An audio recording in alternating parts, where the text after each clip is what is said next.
ahorainformación.es. Lo que muchos millones de españoles saben y callan. Por Javier Urcelay. Nací en 1954. He vivido, por tanto, 20 años en el franquismo, como muchos otros millones de españoles, mayores de 60 años. No conocí la posguerra, que debió de ser muy dura, como todas las posguerras. Hubo fusilamientos y represaliados. Todas las víctimas de todas las guerras merecen respeto, como después de todas las contiendas bélicas en las que bandos enemigos lucharon a muerte. Que se lo pregunten a los franceses, los alemanes o los italianos después de la Segunda Guerra Mundial. Cientos de miles de represaliados entre los derrotados, aunque sea un tema tabú, sobre el que hay un interés general en no hablar. Tampoco el PNV tiene interés en hablar de los casi 200.000 vascos que tuvieron que abandonar su tierra en los años de plomo de ETA. Eso no quita un ápice de veracidad a los hechos. Sabemos cómo son esas cosas. Hay temas en la historia sobre los que simplemente se pone el cartel de prohibido el paso si no quieres buscarte la ruina como investigador o periodista.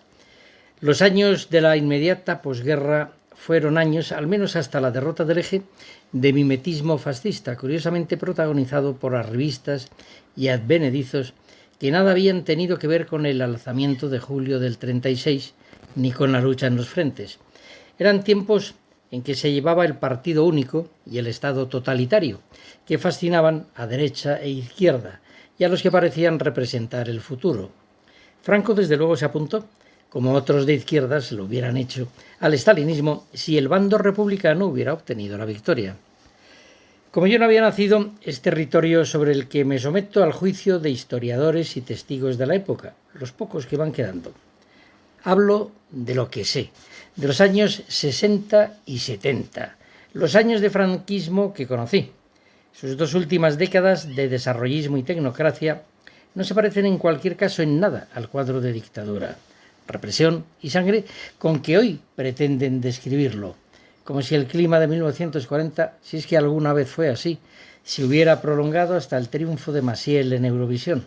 En España se vivía en paz, una paz que hoy parece, cuando la recordamos más allá de lo creíble, no se cerraban las puertas de las casas, se dejaban los coches abiertos, el número de delitos y reclusos en las cárceles era mínimo y había mucha menos violencia machista que la que nos sobrecoge en la actualidad. El país estaba despolitizado. La política no era causa de división entre las familias o los amigos, que a veces no sabían incluso cómo se pensaba en cuestiones políticas. De eso se ocupaba Franco y los que gobernaban, hombres tenidos por capaces, y lo eran, y honrados. Los casos de corrupción en 40 años fueron anecdóticos comparados con los vistos después. Los españoles se dedicaban mayoritariamente a su vida privada, a trabajar. Se rozaba el pleno empleo, sacar adelante a la familia y acceder a las crecientes comodidades de la vida. Los primeros electrodomésticos, el utilitario, el veraneo, la parcelita. El país prosperaba gracias a su industrialización y el crecimiento de las grandes urbes. Cataluña y las provincias vascongadas eran la locomotora de España y a ellas se dirigía la migración rural en busca de oportunidades. Los catalanes eran el ejemplo de laboriosidad y los vascos considerados el exponente de la raza. El acceso a las universidades empezaba a ser masivo y se creaba una sólida clase media que daba extraordinaria estabilidad al país. Se construían hospitales, institutos de enseñanza media, carreteras, viviendas sociales, se inauguraban pantanos y España iba adquiriendo el tono de un país moderno, con unos índices de crecimiento económico como los de ahora los chinos, encabezando el grupo que entonces se llamaba de países en vías de desarrollo, una avanzada legislación social y una red de industrias nacionalizadas en los sectores clave protegían a los trabajadores y las clases populares veían aumentar día a día sus oportunidades de prosperar. Viví los años de la conflictividad universitaria, no de las fábricas, porque yo era estudiante, con los grises cargando en los campus y las protestas estudiantiles. Eran los años del Mayo francés, mayo del 68 y de la guerra de Vietnam.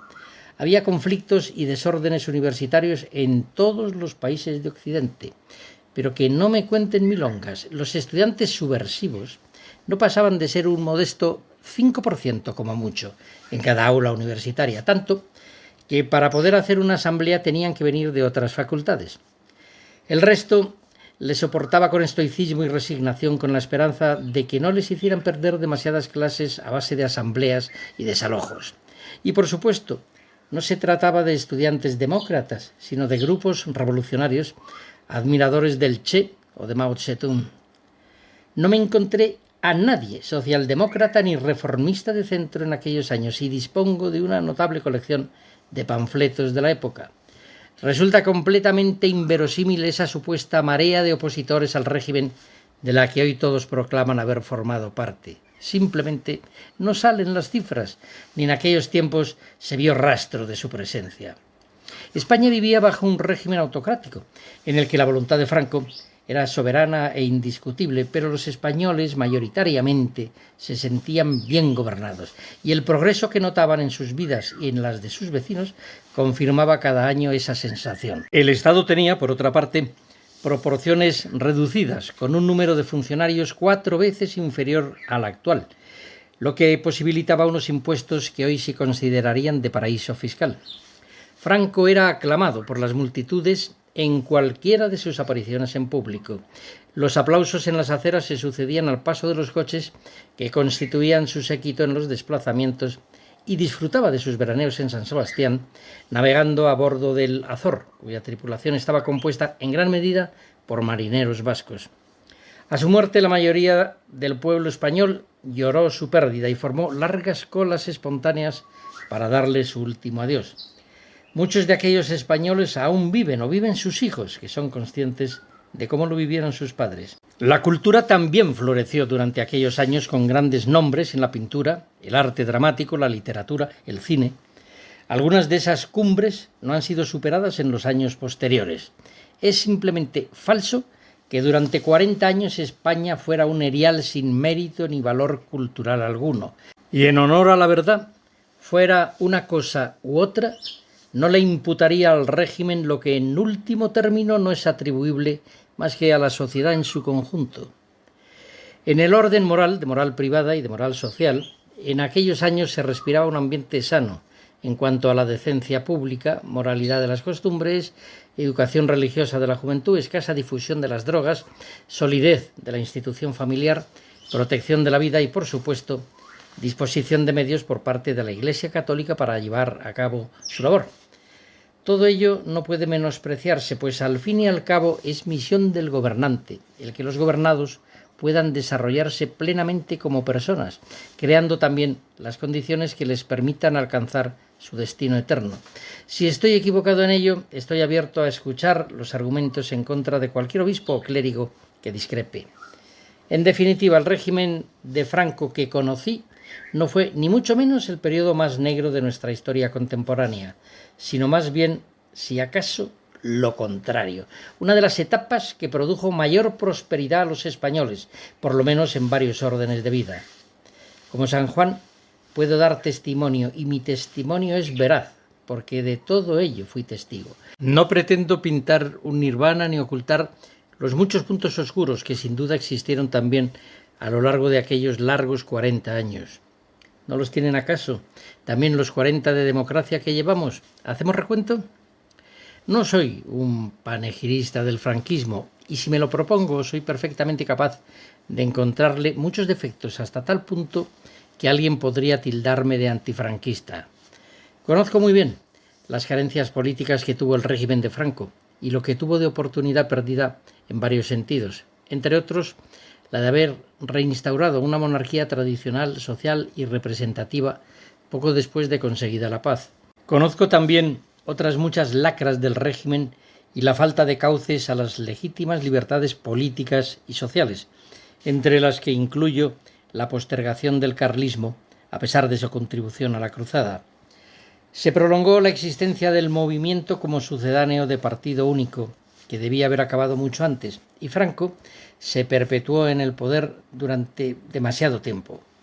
La censura en la prensa y medios de comunicación fue una de esas lacras que contribuyó a un aire de privación de libertad, aunque lo fue de manera ingenua y cándida comparada con la sutil pero implacable que padecemos en la actual cultura de cancelación. Sin embargo, no me ciega el sectarismo, como para no reconocer los méritos del régimen de Franco en el que viví y su balance final positivo en la historia de España. No se puede mirar al pasado desde el maniqueísmo. Ni todo lo de entonces fue malo, ni todo lo traído por la Constitución y el régimen del 78, bueno. Reclamo libertad para poder hablar de todo ello, de las luces y de las sombras. Reclamo el derecho de muchos españoles mayores de 60 años a que no nos hagan un trasplante de memoria para convencernos de que es verdad lo que nos cuentan y no lo que vivimos.